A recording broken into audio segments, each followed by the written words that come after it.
Talk about what was Rush Communications and what was Rush Productions before DefJam. What did you do?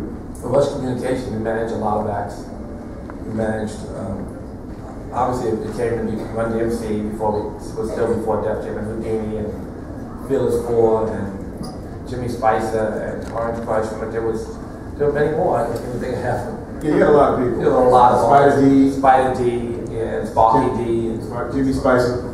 Yeah, Jimmy Spicer produced and managed Simmons. Talk about one person who's going to get missed. Curtis Blow. Did we not mention Curtis Blow? Yeah, talk about who Curtis was, because he's a kind of a key figure in my life. Certainly, Curtis Blow was. I remember going to City College, and my first artist I saw perform was Eddie Chiba in Charles Gallery, on 25th Street. And I remember all we do all day was smoke dust and go to school. Not learn nothing. You laughing, right? She's selling dust sales. I smoke a lot of water. That's why I can't never have the shit you're going to talk about. I remember? Alright, let's keep moving on. I don't. Let's move on. But anyway, going in the club, you know, and selling drugs or whatever we were doing on the side, you know, so we could go to the club and buy shit. No good reason, because selling drugs for. Didn't you sell fake drugs though?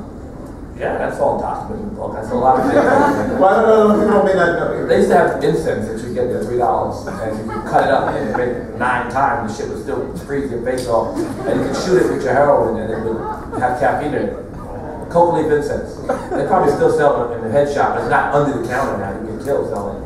But back then, it was. I just want to show that your credentials as a drug dealer, you weren't the hardest hardcore. No. Yeah. What were we talking about again? The drugs. Rick Rubin. So I met Rick really through Jazzy J the first time. He had made a record called It's Yours. Tila Rock. Commentating, illustrating, scripting, giving, actors and experts, and somebody musical literacy. Anyway, so certain things I remember. That's what I say that. Can I tell you one thing about Russell? That this goes back to the entire history of all of his labels. Russell would come into your office or on your phone. He knew every rhyme to every artist on his label. He would just get on the phone and he'd go into a long Run DMC run, and it's Russell on the phone. His enthusiasm for the artist was very genuine in terms of the music. And so this is not an act. He actually knows the rhymes. I don't know the rhymes, right? Am I right? Just got to do it. So, anything up to 85, basically. That's that. Bring something. So, the experience with Rick Rubin, going to his dorm, and back then I remember making a record, and it was, if there was any genius in my production, it was how I simplified or wanted to do alternative things when it wasn't really, and so doing things that people knew better than to do, like producing a record and saying, oh, we're done. He said, well, there's no music on it, so we're finished. And everybody, the most talented people and creative people, they all stand around. When are we going to? We're done. You know, Suck MC is an example of that. You know, on Jam S&J, we're just scratching them. Those are new records. They were alternative, and you know, they had a little. I had the freedom of not knowing anything, you know, and making those records. So. Well, okay, let's. I want to continue this theme a bit because race and class and ethnicities are very. So Rick was such a genius. He had a drum machine full of beats. And since the only thing I had, the hottest record I had was only a beat, he had a drum machine full of hit records. And he was a DJ for the Beastie Boys. And I became their manager. And as we got to know each other, and that record It's Yours was still one of my favorite records. At the moment, it seemed that every record on the radio was someone I managed, except that record by Tila Rock. And then meeting Rick and seeing how great he was, I was going to manage him, and I was going to start my Rush Records, because by then, I was starting to have enough success that someone said, we want to start a label like this, the first of its kind.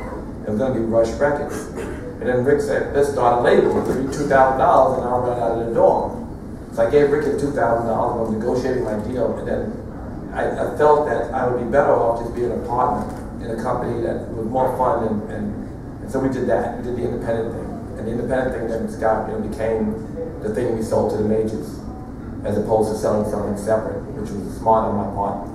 I latched on to the smartest person, like the most creative person I could have bumped into. But you know, one of the things interesting is that when you managed the Beastie Boys, the Beasties went on to have the #1 record album in the country. So 4 million records, I think in either 88 or 87. It was the most records at that time that had been sold by a rap artist.